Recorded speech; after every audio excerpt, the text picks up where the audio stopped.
na inona ambaran'ny CENI dia tsy ara-dalàna ifanomezana ordonnance ahafahana miditra ao anatin'ilay fifidianana io raha ninona ambarany Laurent Ramarson mpiambana ao anatin'ny antoko MMM. Fomba fangalaram-bato efa fanaony mpitondra hatramin'izay ity ordonnance ity no sady sarotra arahamaso hoy ity mpitolona atao anatin'ny AKFM taloha ity. Efa misy mihitsy olona iray fokontany miandromena ordonnance entina mandatsabato amin'ny androm-pifidianana no asany hoy hatrany Laurent Ramarson androany. Nambarany araka izany fa mety hivadika zavatra hafa izao zavatra miseho eto amin'ny firenena izao. Totsy Rabefaritra eo amin'ny sany Andry Rabezaotra. Efa tsy lavorary ny lisam-pifidianana kanefa mbola sesika ihany koa ny ordonnance hoy Laurent Ramarson fikambana ao amin'ny antoko malagasy miaramiaingana ny MMM androany. Raha misy amin'izao fotoana izao moa dia maloto. Izy ihany vao mandoto neo tsy miatratra tsy lavy neo sesika ihany. Izany hoe entiko tenenina liste électorale efa tsy mandeha amin'izay rony. Mbola sesika indray ihany koa ny ordonnance. Olona fa dia efa tena mamby ohatry ninona le seza. Fomba fangalaram-bato tsotra sy aingana indrindra no sady sarotra ray maso ny ordonnance hoy Laurent Ramarson. Teo amin'ny androm-piainako izany ilay atao nanomboka fahavalo fohy taona nandritra ny sehatra politika. Nisy fotoana diavana mafy mihitsy anafoana ny ordonnance io isaka fifidianana zany tamin'ny andron'ny AKFM zany AKFM sy ny PSD. Ty olina moa zany dia foana satria ny antony dia tsotra ihany. Io fomba fangalaram-bato tsotra sy aingana indrindra zay io ary sarotra rahany io amin'ny lafiny iray. Olona manodidina ny 200 isaky ny birao fandatsaham-bato amin'izao no ampidirina ao anatin'ny lisam-pifidianana hoy ihany Laurent Ramarson ka ireo olona ivelana Antananarivo izy no batana hifidy eto andrenivohitra. Ohatrohatra amin'ny bureau de vote anankiray misy 200 olona avy any ivelan'ny commune no matetika hoentina taterina amin'ny camion, taterina amin'ny karamaina. Izany hoe tena karaha misy isan'andro. Io zany tamin'izany fotoana izany aza nisy ekipa. Rehefa tonga dia miandry an'io fotsiny. Mizaha mahalala olona tamin'izany. Mbola tamin'ny fahatandrona zany dia mianatra teny université.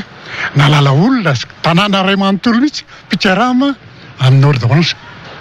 Izany no zava-misy. Zao zany naverina indray ny ordonnance. Tsy ara-dalàna io ataon'ny CENI mampiditra olona ao anatin'ny lisam-pifidianana io hoy ihany Laurent Ramarson. Ninona lazainy CENI, ninona lazainy. Tsy mety ordonnance io. Efa vao tsara ny tantara io fa tsy mety. Ka inona mbola insistena amin'io? Aiza moa ny olona tsy eritreritra hoe sahirana izy. Sahirantsika amin'ity fifidianana ity izao no vany. Tsy maintsy hafana amin'ny tranga tsy ampozina izao zava-misy izao hoy ity mpikambana ao anatiny antoka MMM ity. Zao zay ohatra manotrika akoho mitrotrika zao. Zay na akoho kely. Fa tsy tamenaka atody na tapotsiny no mivoaka avy eo. Na akoho kely na lamoka natody amin'ny fifidianana io.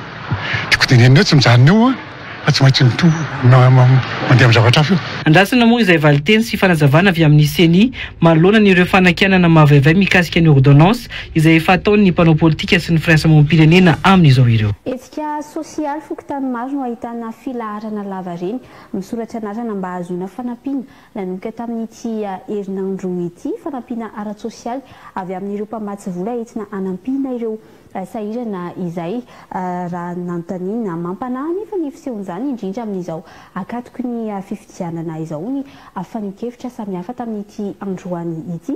Lasa mampifangaro ny politika ara-tsosialy sy ny fampelezan-kevitra nosehana kandida ny fitondrana manoloana ireny fesika ireny raha ny fanikevitra nety ny mpanao politika androany ankilan'izay.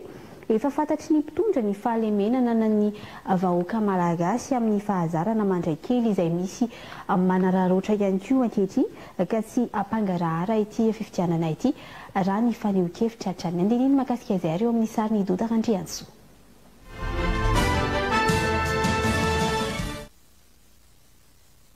Saika ny fokontany manetrana Antananarivo renivohitra tamin'ity herinandro ity dia nahitana filaharam-be sy fikarakarana antota taratasy entina misitraka ny fanampiana ara-tsosialy avy amin'ireo mpamatsy vola izay sahany ny fanjakana. Isan'izany ny Atetsy Akasina, Ankorondrano sy Ampefiloha.